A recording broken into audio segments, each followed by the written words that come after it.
Ba'Shem Yahushai, Ba'Shem Rachakadosh. Yahweh is the name of the Heavenly Father, it means He is. Yahushai is the name of His Son, it means He is who saves. Rachakadosh is the name of the Holy Spirit in Hebrew. I just wanted to go over a scripture, it just came into my heart to go over the scripture that talks about looking out from darkened windows. So let's just get that real quick.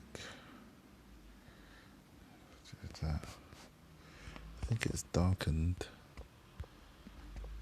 windows.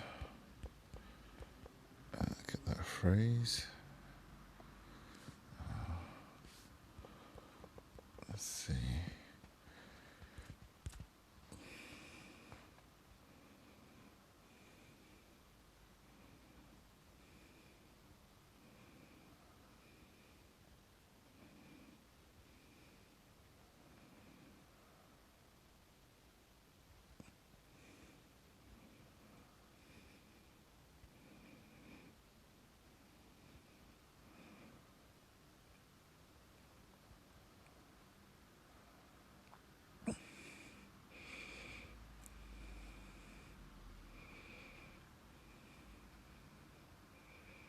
Isaiah 24:11. There's crying for wine in the streets. All joy is darkened. The mirth of the land is gone. Crying for wine could be the crying for joy and for celebration, but also wine is the philosophy. Yeah? You know, when poor Babylon is said to be drunk on the blood of the saints, or people are drunken with strange wine. It's a philosophy. It's a way of thinking. Because as we know, wine alters the way you think, right? So, a wine can make you think to be righteous, or it can make you think to be wicked. I'm trying to find that darkened windows one. Let's read more of Isaiah 24. Meanwhile, the city of confusion is broken down. No, verse 10. And every house is shut up, that no man may come in. There's the city of confusion is obviously Babylon being broken down. Every house is shut up, and no man may come in. That can be seen as literal, right? This could be the sense of what happened during the lockdown. Every house being shut up, and no man may come in. Not being able to move between cities. There's crying for wine in the streets. All joy is darkened, and the mirth of the land is gone. In the city is less desolation, and the gate is smitten with destruction. When thus it shall be in the midst of the land among the people, there shall be as the shaking of an olive tree, and as the gleaning of grapes, when the vintage is done. So this shaking of the olive tree is when it's like a harvest thing, right? When you want to get all the decent fruit off the olive tree, or rather you want to get all the junk off the olive tree, you give it a good shake. And the gleaning of the grapes, see, gleaning,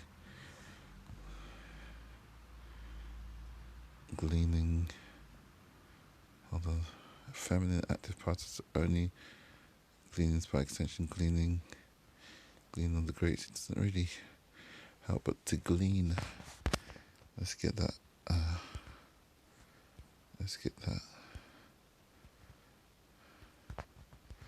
meaning.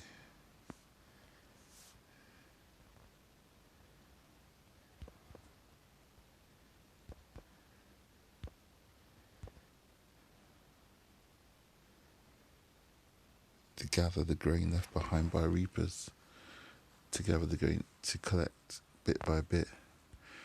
So to glean is to get rid of the gleaning is the junk, right? The reapers don't hold on to the good stuff. So the shaking is to get rid of the junk, the shaking of the olive tree. In the city is left desolation, and the gate is smitten with destruction. When thus it shall be in the midst of the land among the people, there shall be a shaking of the olive tree as the gleaning of the grapes. And this goes back to Matthew 24 when they talk about the falling away. I think it's Matthew 24.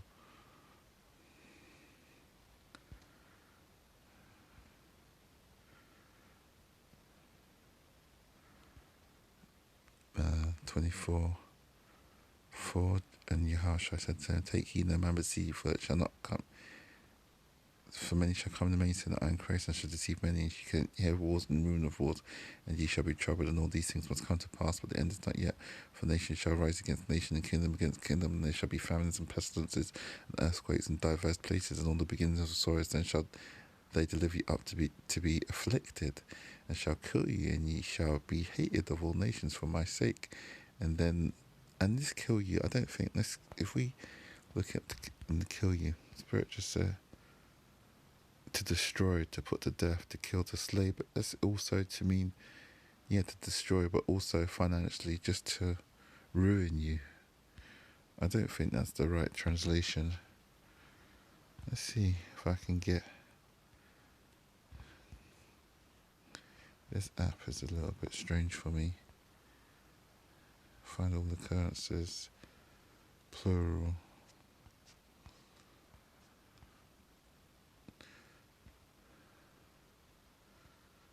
And the Greek is to slay, to kill outright. Let's see if we can get that.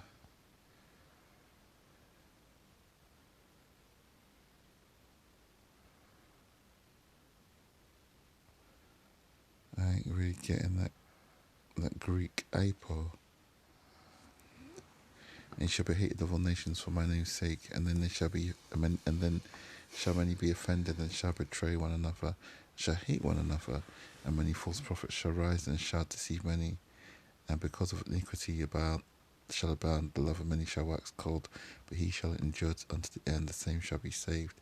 And this is the gospel that shall be preached in all world for a witness unto all nations, and then the end shall come, when therefore you shall see the abomination destination spoken of by Daniel the prophet stand in the holy place. Whoso that readeth, let him understand. Then let him which be in Judea flee into the mountains. Let them that's on the housetop not come down to take anything out of the house. So this is talking about the storming of Jerusalem and the fall of Jerusalem, or the falling of Israel. Neither let them that in the field turn to take back his clothes, and woe unto them that are with child, and them that give suck in those days. But pray ye that your flight be not in winter, neither on the Sabbath day, for then shall be great tribulation, such as was not seen from the beginning of the world until this time, nor shall ever be. And except those days shall be shortened, there shall be no flesh saved. For the elect's sake those days shall be shortened. And if any man shall say unto you, Lo, here is the Christ, Kanye, Kyrie, or there, believe it not, for there shall arise false Christs and false prophets, and shall show great signs and wonders, insomuch that if it were possible, then they shall deceive the very elect. Behold, I have told you before, wherefore they shall say unto you, Behold, he is in the desert. Go not forth, behold, he is in the secret chambers, believe it not.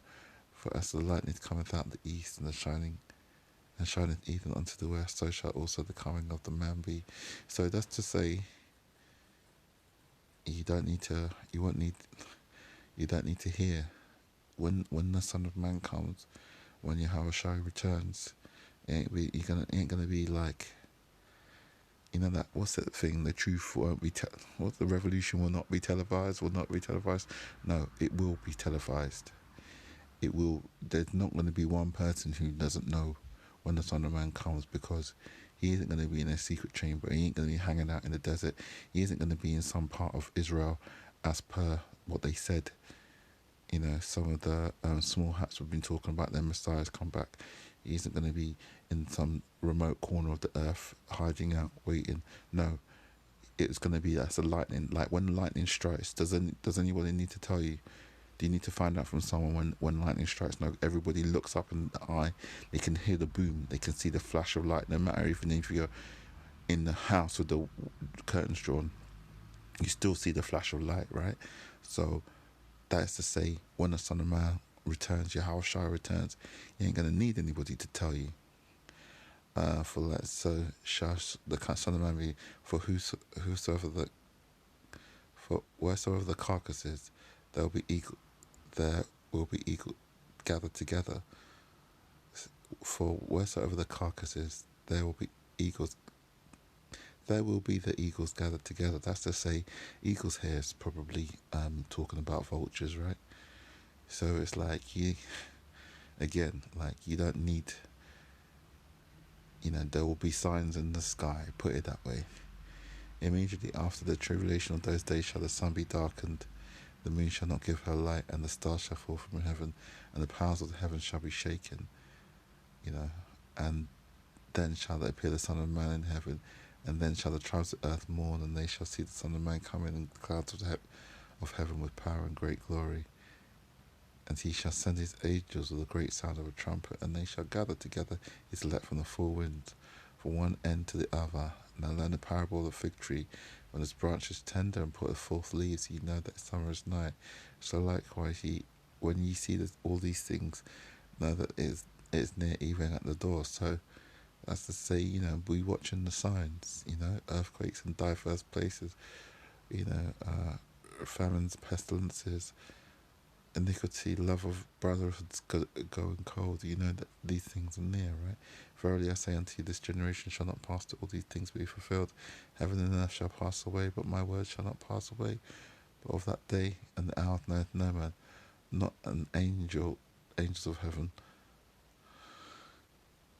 but my Father only. But as the days of Noah were, so shall the coming of the Son of Man be. For in the days that were before the flood, there was eating and drinking and marrying, giving of marriage, until that day Noah entered the ark, and knew not until the flood came that took them all away. So people are just going to be thinking, yeah, things are going to go back to normal. We're just, they're going to be unaware. I wouldn't necessarily say that everybody's going to be partying, because at the moment, things are kind of solemn, but at the time, people are just going to be concerned with other things, concerned with the day-to-day. Then shall two be in the field, and one shall be taken, and the other left. Two women shall be grinding in the mill, and the one shall be taken, and the other left. This is reminding me of, what's the X-Men Endgame or something, where people were just being snatched out. Watch therefore, for ye know not what hour your Lord doth come. But know this, that if the good man of the house had known in which hour the thief would come, he would have watched, and would not have suffered his house to be broken up. Therefore be ye also ready for such. And now as ye think not the Son of Man cometh, who then is faithful and the wise servant, whose Lord hath made ruler over his household, to give them meat in due season? Whom hath his Lord made ruler over his household, to give them meat in due season? Blessed is that servant whom his Lord, when he cometh, shall find so doing. Verily I say unto you, that he shall make him the ruler over his goods. But and if the evil servant shall say in his heart, my Lord delayeth his coming, and shall begin to smite his fellow servants, and eat and drink with the drunken, the Lord of that servant shall come in the day when he looketh not for him, in an hour that he is not aware of, and shall cut him asunder, and appoint him his portion with the hypocrites. There shall be a weeping and gnashing of teeth. And this is the parable of the 10 virgins. There's another scripture I want to go. Falling away first. I thought that was in Matthew 24. Let's see.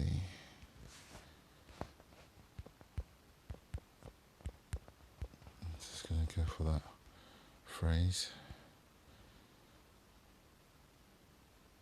Okay, Thessalonians 2 and 3, completely off. Thessalonians 2, 2 Thessalonians 2 and 3, let no man deceive you by any means, for that day shall not come except the falling away first. And this is what I was going into earlier with the shaking of the olive tree. Jacob's trouble, or just general temptation.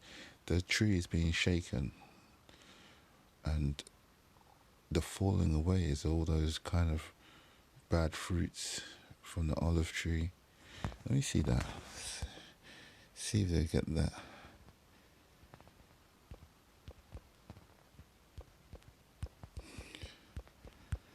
If there's actually a thing where people shake olive tree. What's olive tree shaker machine? But they actually have olive tree shaking machines. Harvester shakers. So it is a thing. You actually shake an olive tree to get the good fruit out. You have to shake the machine, shake the olive tree to get that good fruit, or to separate at least the good fruit from the bad fruit. I'm not sure if it means the good fruit fall off or the bad fruit fall off, but when it happens, they set their fallen away first, and the man of sin being revealed, the son of perdition, who opposes and exalted himself above all that is called God or that is worshipped, so that he, as the God, sitteth in the temple of God. And this goes back to the, all these Freemasons who call themselves worshipful master, who sit in the throne and give themselves the title worshipful. Remember ye not that when I was yet with you, I told you these things, and now ye know what withholdeth, that he might be revealed in his time. For the mystery of iniquity doth already work. For he only only he who now letteth will let until he be taken out of the way, and then shall the wicked be revealed, who the Lord shall consume with the spirit of his mouth, and who shall destroy with the brightness of his coming. Even him whose coming is after the working of Satan, with all the power and signs and lying wonders, and with all the deceivableness of unrighteousness in them that perish, because they receive not the love of truth, that they might be saved. And I'm just talking here, my spirit is just telling me small hats. But yeah, the olive tree is being shaken, the fruit is being separated. We're going to get to the point where people are just going to get snatched out. The elect are going to be taken off, sealed, and taken away, disappeared. And the rest of us, well, hopefully, we being the hopeful elect, if we make it through, be waiting for the coming of the Yahushua Mashiach, to take us out of here. Anyway, stay circumspect and keep impaled. Shalom.